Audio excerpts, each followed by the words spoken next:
Kindly sit down. Salamat po.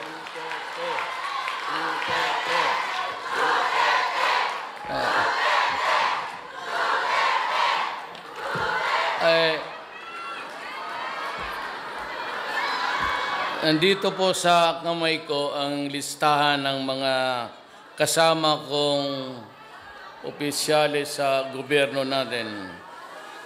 Pero marami sila masyado. Ang importante sa akin, kayo, hindi sila. So, may I just present to you the cabinet members of my administration helping me run the country. First of all, I'd like to extend my gratitude to the Japanese people and government for hosting so many Filipinos and providing them work gainfully employed in the country of Japan. Maraming salamat po sa inyo. At ang Japan ho, ang pinaka number 1 na tumutulong sa bayan natin. Bilyon-bilyon ho ang binibigay para makatulong sa ating bayan. Kaya again, I said for the second time, salamat po sa inyo. Now let me just give you a few, hindi masyadong marunong Tagalog, nawawala ako minsan. I rumble on to just being a Bisayan, and then I forget, then I shift to English. And so may I just say that ganito ang ginagawa ko para sa bayan natin. Nung tumakbo ako ng presidente, siguro wala kayo doon, at that time you were here, I promised 3 fundamental issues sa ating bayan. One is graft and corruption. Ang analogy ko dyan is parang eroplano tayo na nandyan sa runway, bumubuelo na. Pero all these years, hanggang runway lang tayo, talagang hindi tayo naka-take off.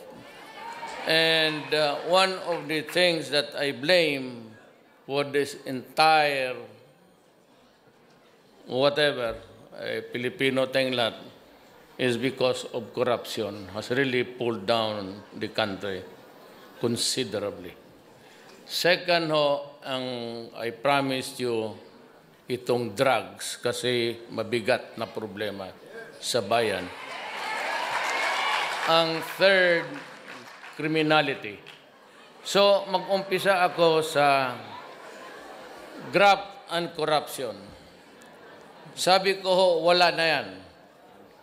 At sa lahat ng bagay, sa gobyerno, ngayon po, I order them online na lang kung maaari.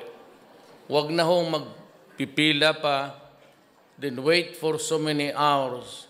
I hate to see Filipino queuing under the heat of the sun or rain. At sabi ko, kaya naman talaga niyan, napakamarami ng computer na nabili ng gobyerno, libo-libo na po at pahirapan pa rin.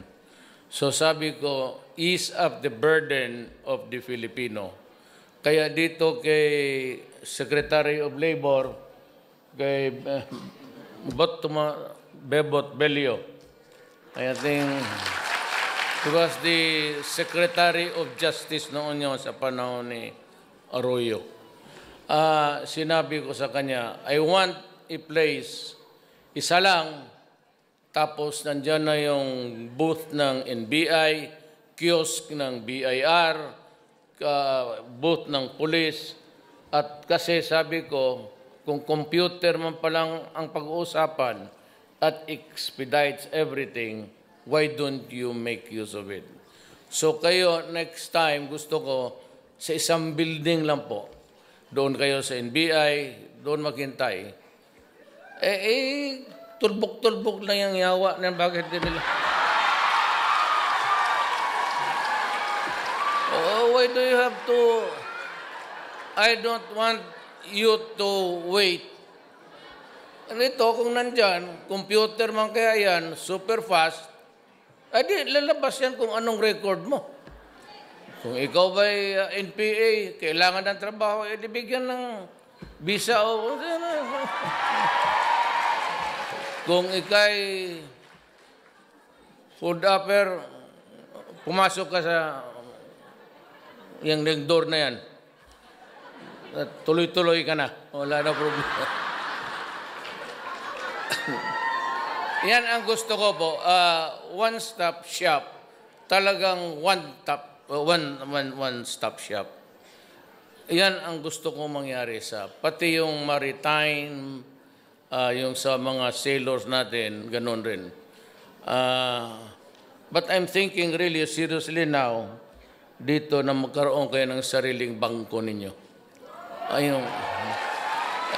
Maybe yung postal bank ng gobyerno, wala namang sumusulat ngayon sa sulat, my love, dadating ako dyan.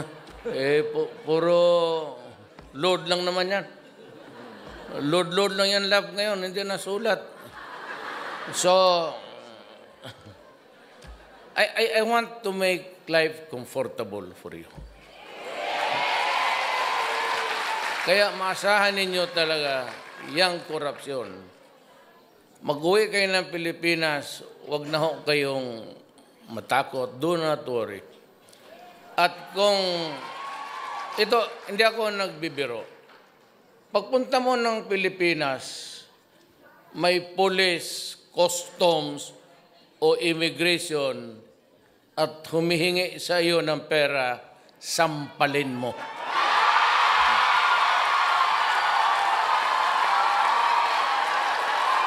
Sampalin mo.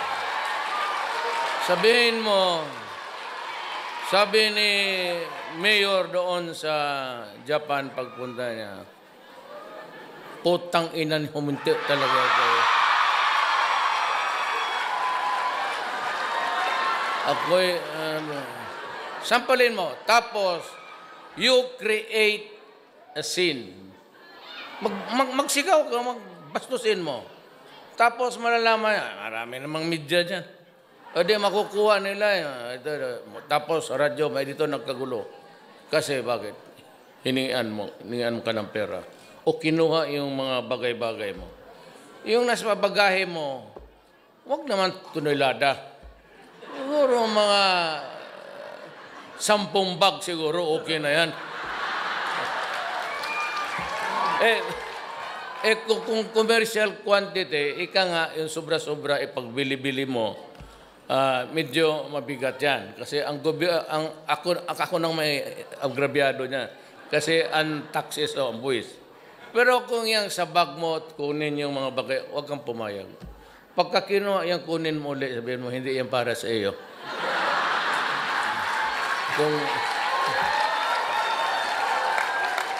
yan lang kasi ang paraan na madisiplina ko lahat eh. Alam mo, at during my time, be assertive sa mga karapatan mo. Huwag ka lang pa-assert sa akin tapos durugista ka pala. Putang ina. Pero kung sa mga ano ninyo sa buhay, BIR lahat, be assertive. So huwag mong kunin yan. Tapos yung mga, many years ago, I was still mayor. Yung kaisa-isang TV set na dala-dala niya, may nangyari doon sa airport kasi hindi ako nakapigil sa... Pati ba naman yung sabi ko, putang inang liit-liit niyan, pakialaman mo pa. So, makilala ako, sabi ko si Mayor Duterte ako, putang ina mo, sipain kita dito ngayon. Kasi, gano'n niya, ang pahirapan na talagang walang kakwenta-kwentang. Diyan lang kasi tayo, diyan kayo makatulong sa akin para mawala ang katiwalian. Kayo na mismo Parang pagpasok mo sa airport, parang ano ka na, parang mayor ka na rin. Ay, yung astang mayor na, gano'n ba? Tapos, marami ito. Bakit? Marami. Marami akong bigyan. Ilang malita. 3, 4, okay lang. Ito to. Yung ano bang, what's really the value of this thing? Alam ko, pag may nakita siyang bala, sabi mo, kainin mo. Ano mo, kainin mo. Pag may bala, galing sa'yo yan, kainin mo yung putang ina yan.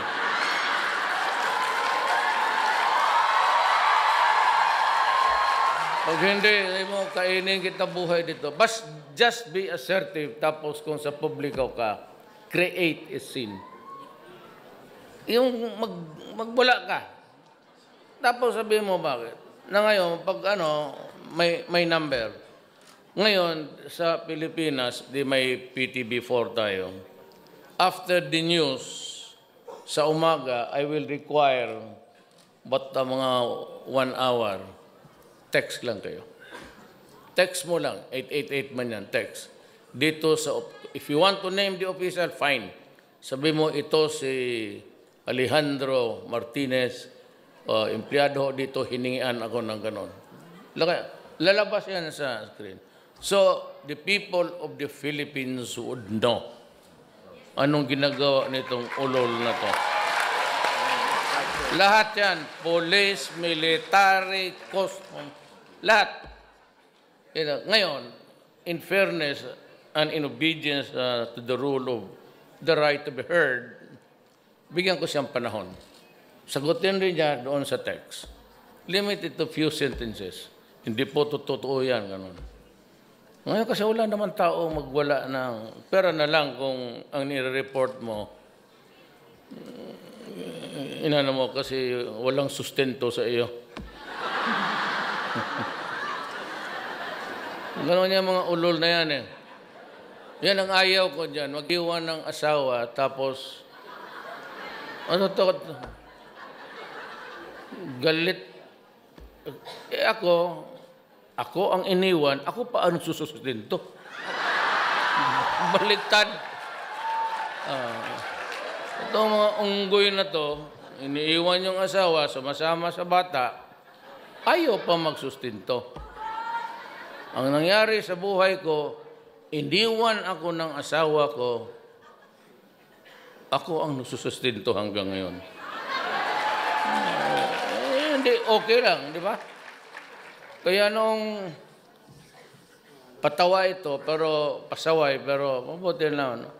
Nung nag-oath ako, President, Pilipinas, asawa kong number 1 nandito, yung number 2 nandito.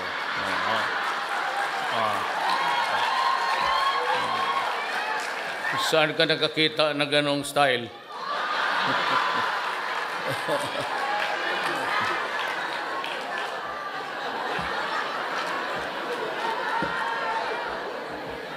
You know, there are things which you cannot avoid in life. But you have to be fair. Yan ang ginatang ko sa lahat ng bagay sa gobyerno. Just be fair to your fellow men. Ngayon, kung hindi mo talaga kaya yung sweldo mo, maliit naman talaga ang sweldo mo. Kaya sabi ko, ako po yung nagsisikap that we will earn more so that by the time, ito ang pangako ko at sana naman sa Diyos sa inyo, na ang pagtrabaho niyo sa labas hanggang dyan na lang. Next generation, Pilipinas na ang kanila. So, we will do away with so many things, corruption, then drugs. Alam mo, mayor po ako. At nung mayor ako sa Davao, alam ko ang problema ng droga. Kaya pa noon, binibira na ako ng human rights. Kasi naman po, sinabi ko, nung na-mayor ako, if you are a kidnapper here, staying, in my city. If you are a hold-upper, kung wala ka namang magawa sa buhay mo, kung ikay poridorogista, get out of my city. Else, kayong taga Davao, alam niyo yan. Sabi ko talaga, umalis kayo, kundi patayin ko kayo. So, yan ang, do not destroy the generations to come because I will not take it just like that. Talagang ihiritan ko kayo. Sa Davao, we progress not only by leaps and bounds, but we overtook all cities sa Pilipinas in the early stages. The growth rate was about 4. We're hitting 7 at one time. Kaya lang, there's always a limit sa space, pati yung pangyayari sa bayan natin. But we were the highest. Ngayon, ganito rin sana ang gusto kong mangyari sa Pilipinas. Early on, I gave the same warning na huwag ninyong sirain ang bayan kong Pilipinas kasi hindi ko matanggap yan. Talagang papatayin kita. At huwag ninyong sisirain yung mga anak namin kasi yun ang magsubo ng lugaw kung ako'y inutil na. The reason why we protect children is because pagdating natin sa edad, sila na yung bibili ng medicine. Hindi naman tayo. Sila na yung magpakain, oxygen, hospital, lahat. So, we take care of them. We gave a premium, importansya talaga sa tao. Ngayon, itong mga kalaban ko, kami sa local, yung nag-umpisa talaga ng garbage na yan, sabagay, yung iba totoo. But hindi naman lahat. But anyway, kung saan dyan ang totoo at hindi, basta sinabi ko, ayaw ko. So, that started itong druga-druga tapos patayan. Noong nagpresidente ako, alam ninyo, sa totoo lang magprangkahan tayo. Tignan ninyo ako sa mata ninyo. It was not until I became the president na lumabas na ang totoo sa bayan natin. Hundreds of thousands. Pati ako natulala. Alam ko sa Davao problema ba ito? I started to squeeze everybody.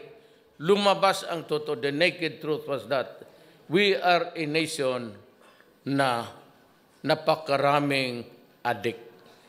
Itong Amerika, itong mga EU, itong mga progressive countries, they kept on hammering the issue against me.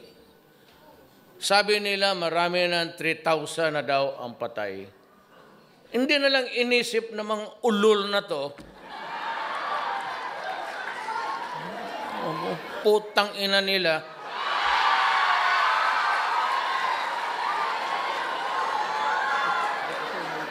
Hindi nila alam 3 million, that was the figure that was given by General Santiago when he was a PDEA chief 3 years ago. Pag-umpisa ko ng presidente, hindi ko sinali yung akin. Because every day may nagsasurrender pa. And I am very sure that by the end of the year, I would have reached the million mark. 7, 800, 800 something na tayo ngayon. So kung idagdag ko yan lahat, that's about 4 million drug addicts in my country spread around the entire Republic of the Philippines. At ito ang dapat isipin ninyo. And I don't know about, sabi ko sa military pati police, gusto ninyo kayo, mukhang hindi ko kaya. Ganito yan. Halos lahat ng mga barangay captains nansa negosyo. Madali ang negosyo. Madali ang pera eh. Police. Wala masyado sa military. Few.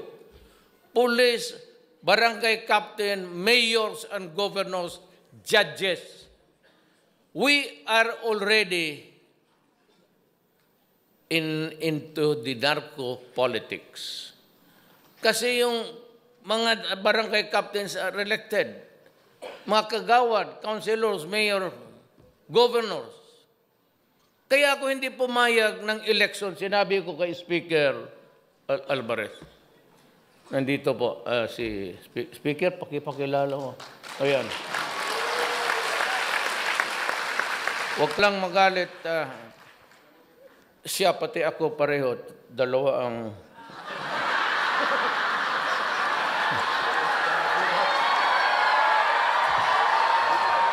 Totoo man?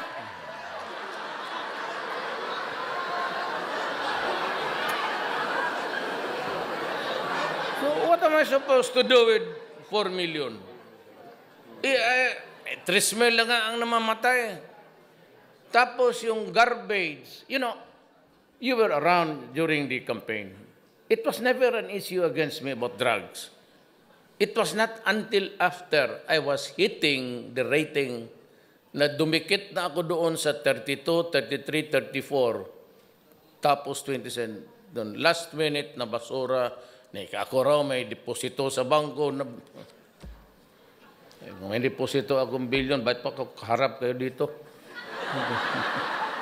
Wala na, doon ako sa ibang papasyal-pasyal. So, lumabas yung issue. But, yun yung binusura na sa akin. Ngayon, pinatuloy nila. Tawag ng yellow fever.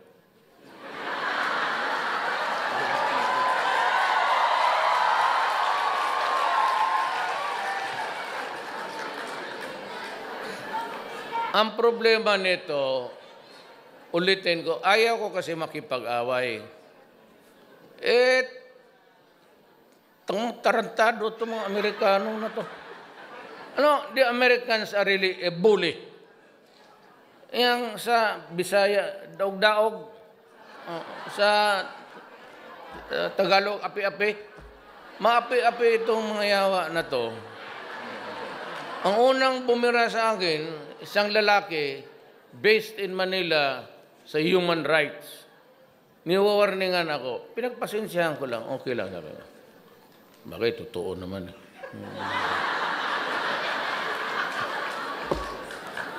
Tapos, binibira ako ng State Department. Then there's this lady sa Office of the President, then Obama. Alam mo, nung mayor ako, binibira na nila ako. But that was different because mayor lang ako. Ngayon, kung gano'n lang ang tingin nila sa akin, if that is how insignificant my existence in this planet is to them, okay lang. Kasi mayor lang ako. Kung naging presidente ako, I carried the burden of sovereignty. So kung talagang mapapahiya ang Pilipino sa labas, sabihin, pinatay pala niya, killer pala yung presidente. Baski na yellow yan o blue or black, mapapahiya yan in public. Mas lalong magalit nga tuloy sa akin. But then, it put everybody in a very awkward position outside. Dito sa Pilipinas, sige, bakbakan tayo, politika. Alam niyo, alam kayo, mga taga, alam niyo, basura lahat yan. Okay lang. But to chastise me, to reprimand me, tapos takutin ako, dito ako pumutok, kaya ako nagpuputang ina. Alam niyo bakit? Alam niyo kung bakit? Alam niyo kung bakit? Binabastos kasi tayo. Pag sabi na, human rights, like to remind the president that if there's found out there's a violation, he can be tatakutin pa akong ipakulong. Putang kulong. Ikaw, putulan ko ng ulo. Tapos sabihin pa, then we'll begin to cut aid and assistance. That's a demeaning statement. Para akong aso na unleash, na magtapon sila ng pan dyan, pipigilan ng aso. Ako naman, tahol ng tahol, hindi maabot yung... Yun ang gusto ng mga...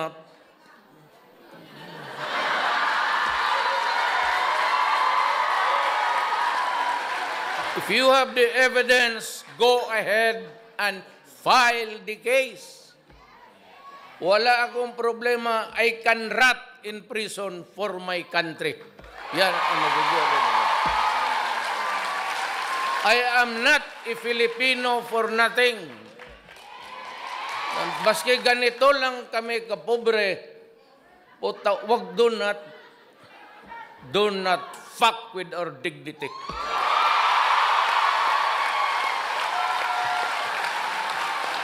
Sabihin nila, si Duterte is not a statesman. He behaves like a hoodlum. Tama ka. Ulol ka pala eh. Ngayon mo lang nalaman?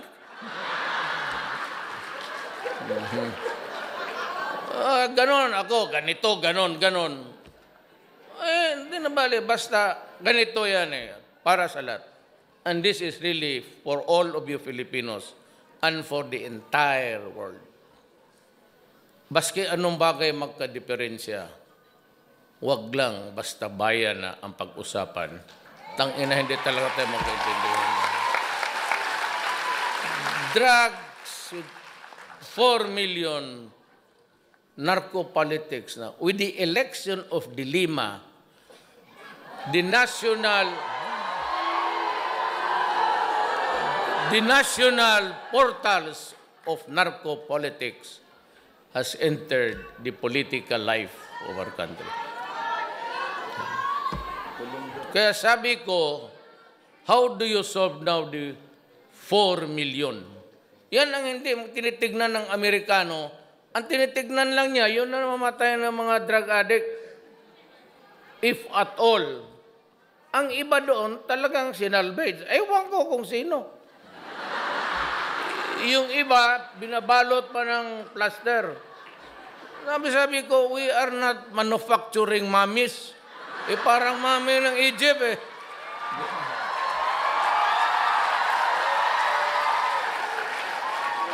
Sabi ko, if you really want to stop the guy, just shoot him with one bullet in the head. And that's it. Bakit man tayo magbalot-balot ba dyan? Ano ito, suman?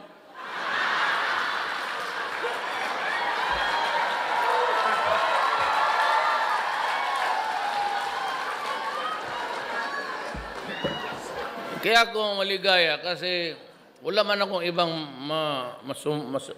masumbungan sa Bisaya. Sana ako magreklamo. Di sa inyo. Inaapi-api tayo. But you know, in the course of my Sabico separation, it is provided in the Constitution. Section 7, Article...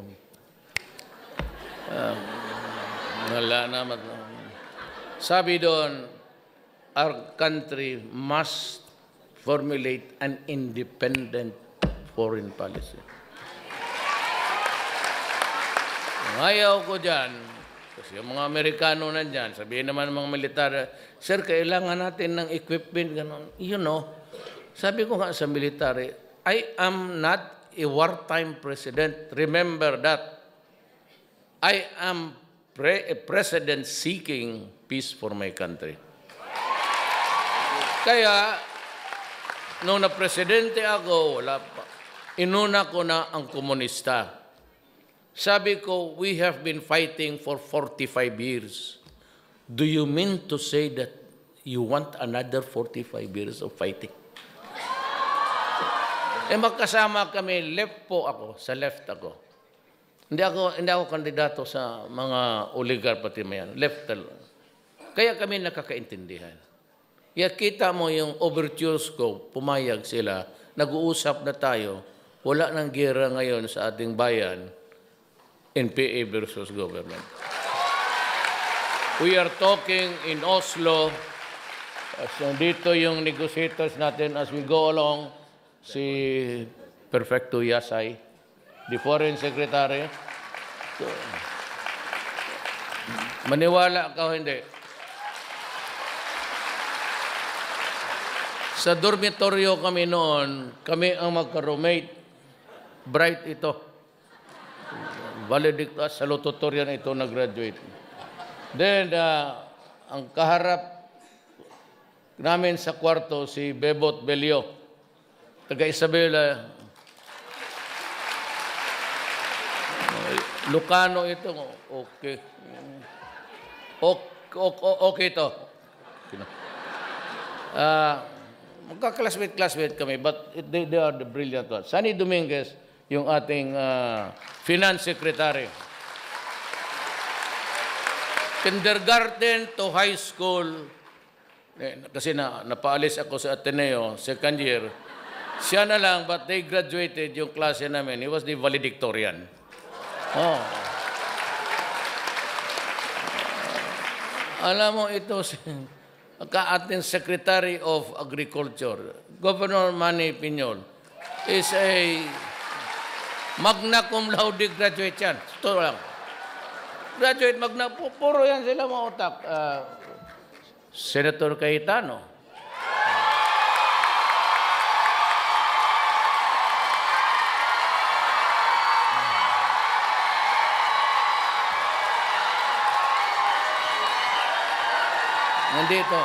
Nandito si Ma'am Lani, Mayor ng Taguig. Asawa niya, Ma'am. Tama, maganda si Ma'am. Gwapo si Cayetano. Pero kung ako kasing gwapo niya, ako, ubos. Pakyaw, ibig sabihin.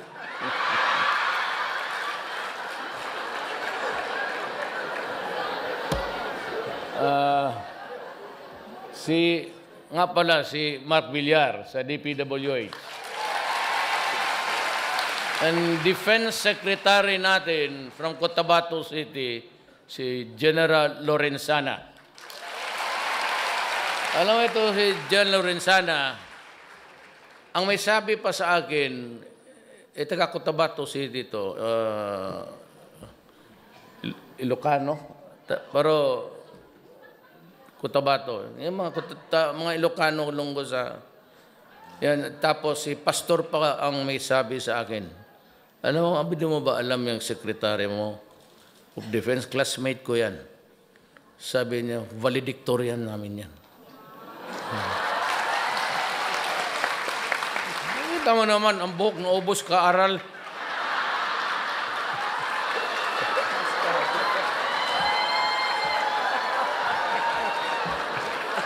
Si Secretary Pernia ng NEDA, right from UP. And totoo lang ha, hindi ako kilala nyo, Art Tugade. Classmate ko sa San Bernardo, valedictorian namin. College of Law. 1972.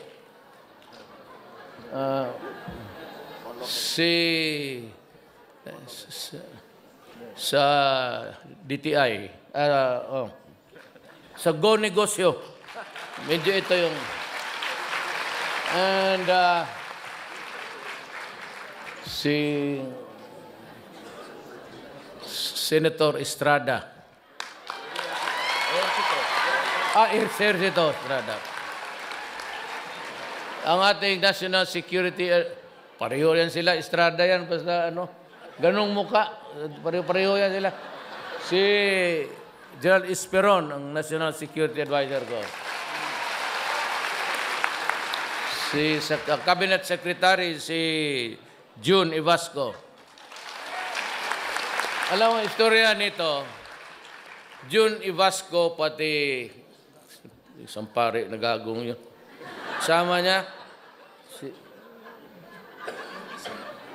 Father, dalawa ito silang pare. Piskal ako noon.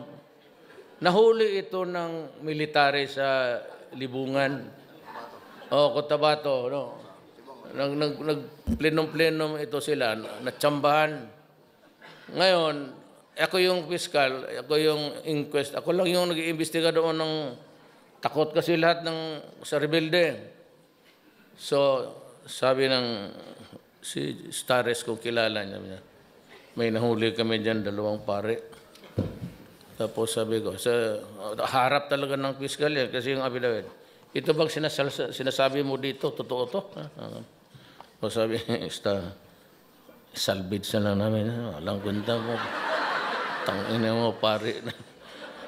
Padre Tison, isa maliit. Sabi ko, pare. Tapos sabi ko, taga saan ka? Sabi niya, taga Maribohok ako. Bohol, Maribohok. Sa taga roon yung lola ko sa tatay ko. Baka pinsan ko po yung mga gago kayo. Pare, masabi ko, hayaan mo na lang. So, nung nanalo si Kore, wala silang trabaho, pumunta sa akin, naghingi ng trabaho, binigyan ko naman. Sabi ko dyan, technical assistant. Eventually, he became my chief of staff, then to become the mayor of Maribohok for 9 years. Tapos, cabinet na. Started ito sila. Si Andanar, Salpanelo, ang ating gwapo na congressman sa Bohol, Arthur Yap. Kayo ang taga Davao, if you remember, pastor ito siya sa Victory Chapel, taga Davao. Pastor Erne Abella. Ito si Energy, si Alcose. Si Wanda Teo ng ating tourism. Si Sal, ito yung abogado ng mga artista. At ito, kung gusto mo ng chismis kung anong nangyari talaga. Dito ka, Sal, tumidig ka nga.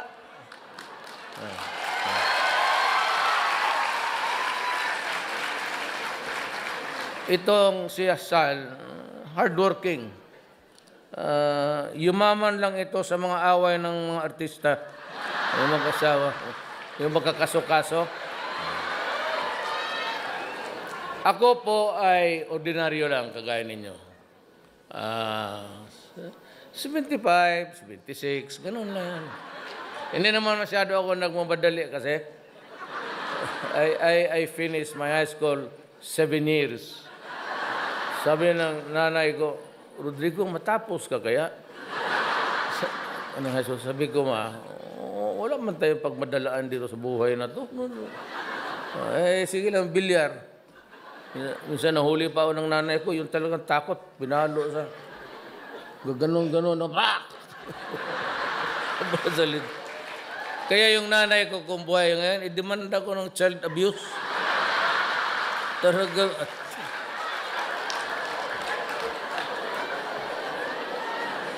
Tapos kayong mga Bisaya, alam ninyo yan,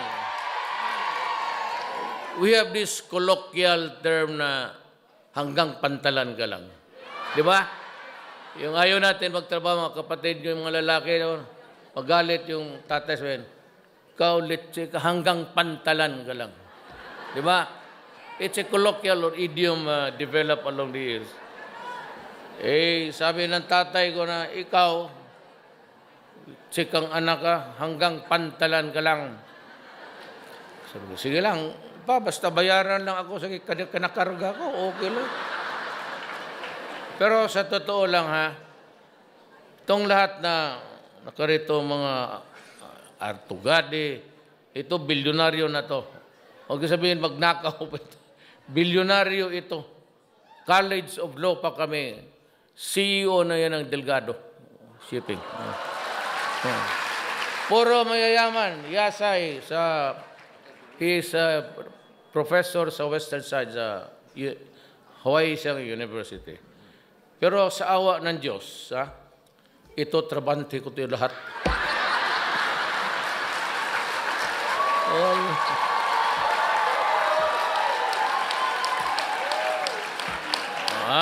Gaya ng sa law school kami.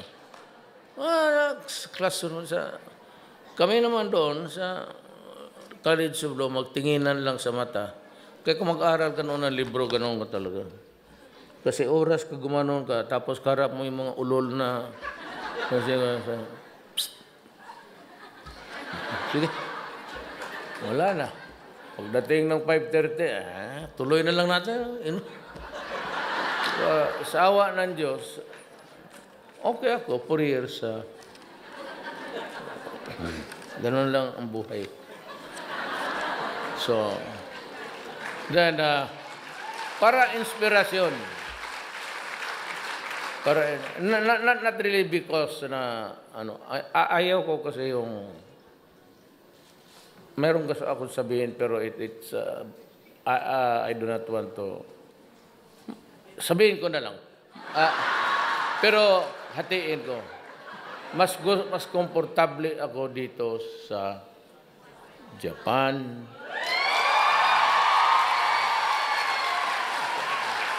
and even China, if I mention the state, kasi hindi na may ako dyan O baka mamura ko lang yung the other side of the world.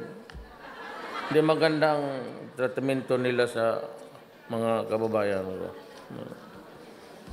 Kapag maumpisa ako dito, puro mura, matatapos na dito. So, we have to improve on the economy because that is the only, yan lang ang paraan. That's the only way really to na balang araw na hindi mo na kailangan bumalik pa dito. At least kung magbalik-balik ka dito, bakasyon ka na lang. Hindi na sana I can improve on the economy. And in the fullness of God's time, alam mo, ang pinaka maano sa atin is isang Japan. Japan talaga ang pinakamalaking tulong natin. Airport, yung mga roads natin, it's about 6 billion yung kanilang natin, nakaprogram. 6 billion, you times it by 48, 47. That's trillion. Grabe ang tulong nila ng I don't know, but Japan is very attached to us. And for the fact that they are really so very kind. Wala akong sa Japanese people except. So in return, kaya tayo ng mga Pilipino, pag napunta sila doon, gusto ko nga iyang protektado sila. Ayaw. Ngayon po, pwede ka nang lumabas. Kasi ang ayaw ko, lalo na yung iba, is nagtatrabaho kayo dito, nagpapakamatay kayo sa pagod para kumita lang. Pagdating doon, padala ninyo yung pera ninyo, either gamitin ng isang ulol, i-hold up yung mga, yung student, i-hold up. Yan ang ayaw ko. Kaya yan kasi ang hindi ko talaga matanggap. Kaya sa Davao, ikaw mag-rape ka ng 1-year-old, mag-rape ka ng 18 months old. Wala na tayong pinag-usapan dyan. Okay, yung taga Davao. Pagka ganon ang estilo mo sa buhay mo, caution flies. So, gusto ko nga ibalik, ganito yan para maintindihan ng mga putang ina. Pero walang putang, itong pare, pero hindi sila kasali sa putang ina. Alam mo, hindi naintindihan nila. Sabi nila, Duterte, may death penalty noon. Wala man nangyari. Ganon rin. Bakit mo gustong ibalik? Ulol. Hindi ka naman tarantado. Hindi ako ang presidente noon. Kasi kung ako ang presidente noon, wala tayong pinag-uusapan dito. Kasi wala daw nangyari. Mayroong death penalty. Ginagamit yung utak. Ilagay mo ngayon yan. Sabi nila, hindi na. Kasi marami na ngayon. Sa kulungan, 1,000. Hindi, mag-ihaw tayo mga 5 araw-araw. Ano problema niya? Totoo. You know, Leah, ganito yan. I will end because mayroon pa akong maraming... Kasi kakahiya naman, pahintayin sila. Ganito na lang. Kalimutan mo na yung Universal Declaration of Human Rights. Kalimutan mo na yung batas natin. Let's just yung pinanganak ka sa mundong ito. Tapos trabaho ka.